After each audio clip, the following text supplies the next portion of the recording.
Selamat sore. Perkenalkan, nama saya Narbenu, NIM 210 3030 110. Baik, di sini saya akan mereview bab 5 buku dasar ilmu politik, bukunya Miriam Budiarjo. Baik, di sini saya akan menjelaskan tentang komunisme demokrasi menurut terminologi komunisme dan perkembangan post-komunisme. Pengantar. Demokrasi dalam arti dipakai misalnya dalam istilah-istilah demokrasi proletar dan demokrasi Soviet, seperti yang dipakai di Uni Soviet atau dalam istilah demokrasi rakyat, yang antara lain dipakai di negara-negara Eropa Timur sesudah berakhirnya Perang Dunia Kedua. Yang pertama, ajaran Karl Marx.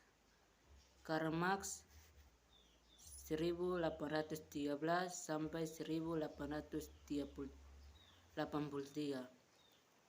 Dari Jerman juga banyak bermacam keadaan ekonomi dan sosial sekelilingnya, akan tetapi dan ia berpendapat bahwa masyarakat tidak dapat diperbaiki secara tambal sulam dan diubah secara radikal melalui pendobrakan sendi-sendinya. Untuk keperluan, ia menyusun suatu teori sosial yang menurutnya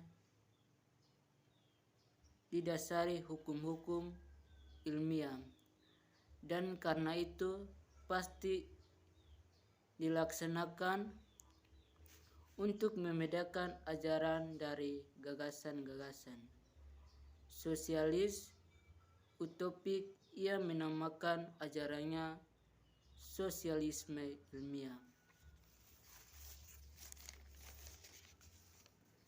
Yang kedua, perkembangan Marxisme Leninisme di Uni Soviet.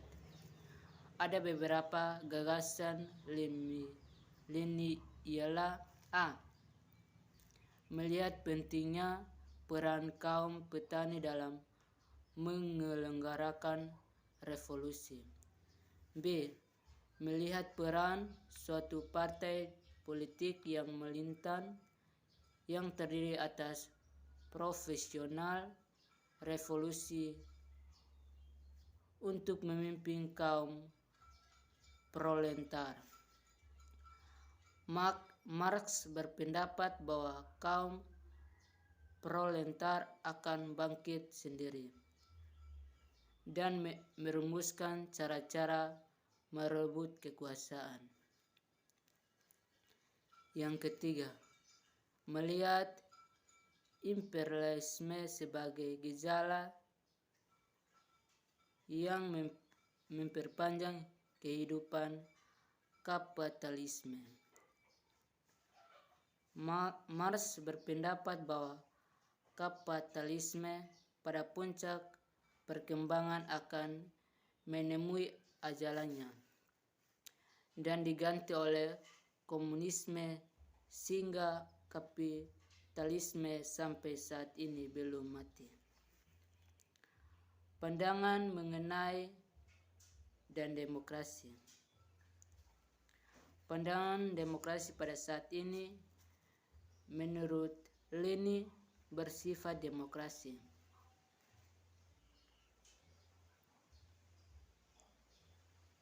untuk mayoritas dari rakyat, penindas dengan kekerasan terhadap kaum pengisap, dan penindas dengan jalan menyingkirkan mereka dari demokrasi. Menurut Lenin, Demokrasi ini sudah merupakan perbaikan terhadap demokrasi borjuasi yang menurut Lenin merupakan demokrasi untuk mayoritas terhadap mayoritas yang tidak mempunyai hak demokrasi.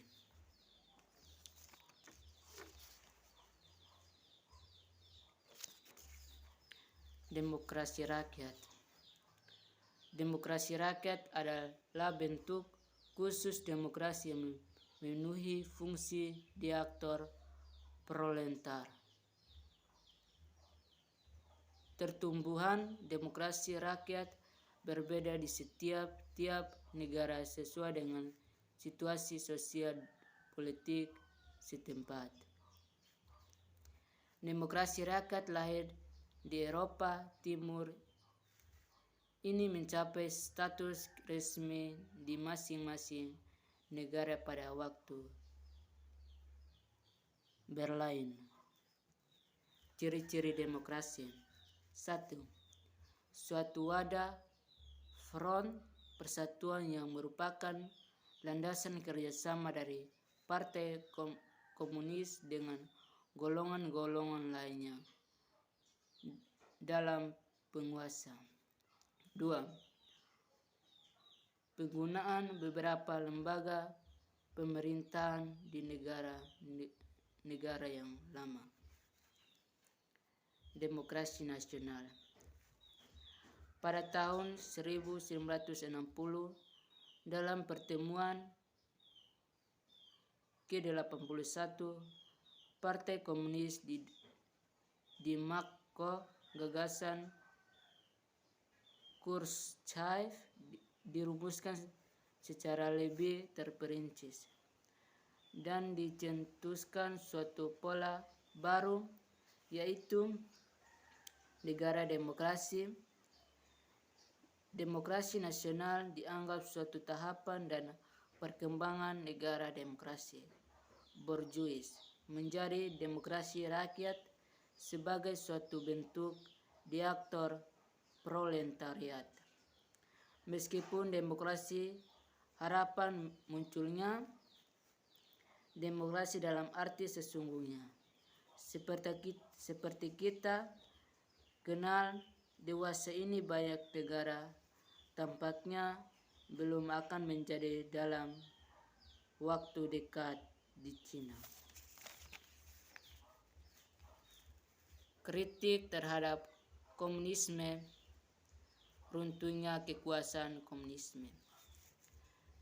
Dari dunia non-komunis, kritik terutama ditujukan kepada unsur paksaan dan kekerasan, kepada pembatasan atas kebebasan politik seperti menyatakan pendapat dan kepada diabaikannya martabat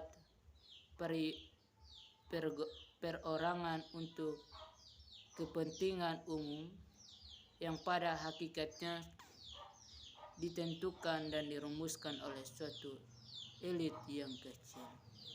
Sekian dan terima kasih atas penjelasan saya.